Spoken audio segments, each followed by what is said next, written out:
bravo! Moi, il était dans ce petit trou-là. Super. Papa? Bienvenue dans une nouvelle vidéo Unicam. Je me trouve aujourd'hui avec Fantasio, membre de l'association Redog, qui forme des chiens et leurs maîtres à la recherche de personnes disparues ou ensevelies. Et aujourd'hui, on a la chance de pouvoir assister à des entraînements dans cette gravière. Redog, c'est une association de sauvetage, de localisation avec les chiens. Et on a plus de spécialisation avec les chiens. Donc aujourd'hui, c'est la recherche de personnes ensevelies dans les décombres. Et sinon, on a aussi de la recherche de personnes perdues en forêt-montagne. Aussi la recherche de cadavres et on a aussi la localisation technique avec les caméras et les appareils d'écoute.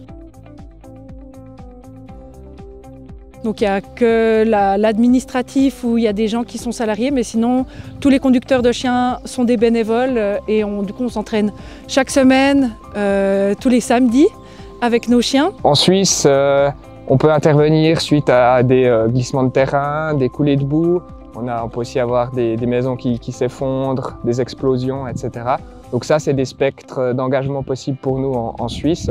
Au niveau international, ce sera surtout pour les cas de tremblement de terre. Heureusement, en Suisse, pour la recherche de personnes ensevelies, donc justement, si on a un glissement de terrain, une maison qui s'effondre, c'est relativement rare. C'est peut-être une fois par année, 1 à 2 fois par année.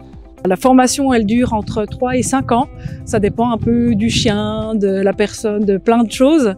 Et au début, on va déjà lui apprendre à aboyer. Et ensuite, on va gentiment, une fois qu'il a du plaisir à aboyer, qu'il aime bien aboyer, on va mettre la personne gentiment dans les décombres. Donc d'abord un peu la cacher, où le chien doit marcher sur des cailloux et aboyer. Et ensuite fermer la personne petit à petit jusqu'à ce qu'il n'y ait vraiment plus rien. Et ensuite, on enlève la motivation où il voit la personne et il doit utiliser son nez pour la chercher. Les chiens et leurs maîtres doivent se tenir prêts à intervenir en cas d'appel, en Suisse comme à l'étranger. En février, des membres de Redog ont été mobilisés en Turquie suite aux séismes qui ont provoqué de nombreux effondrements dans le pays. Benjamin Tissot-Daguet a fait partie de l'équipe d'intervention. J'étais le lundi en fin de journée à Zurich, prêt avec tout le matériel, le chien, pour devoir partir en intervention avec les 88 autres membres de la chaîne suisse de sauvetage. On est resté sur place 1 semaine. On a surtout travaillé les 3-4 premiers jours vraiment dans les décombres. On travaillait par tranche de 12 heures. Donc on avait une équipe qui travaillait sur les places sinistrées pendant 12 heures. L'autre équipe avait ses 12 heures pour se reposer et puis ensuite on faisait une rotation. Les équipes, elles étaient composées donc de gens avec des chiens pour la localisation de notre association Redog, et puis on a également des sauveteurs de l'armée qui étaient dans les équipes, et puis d'autres experts en matériaux dangereux, des ingénieurs, etc. Sur cette mission-là, la chaîne suisse de sauvetage a pu sauver 11 personnes qui étaient dans les décombres.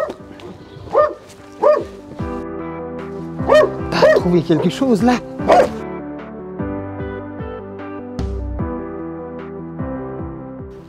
Alors merci beaucoup à toute l'équipe de Redog, les chiens comme les humains, de nous avoir laissé assister à cet entraînement. Merci à vous d'avoir regardé la vidéo et on se retrouve très bientôt pour une nouvelle vidéo Unicam.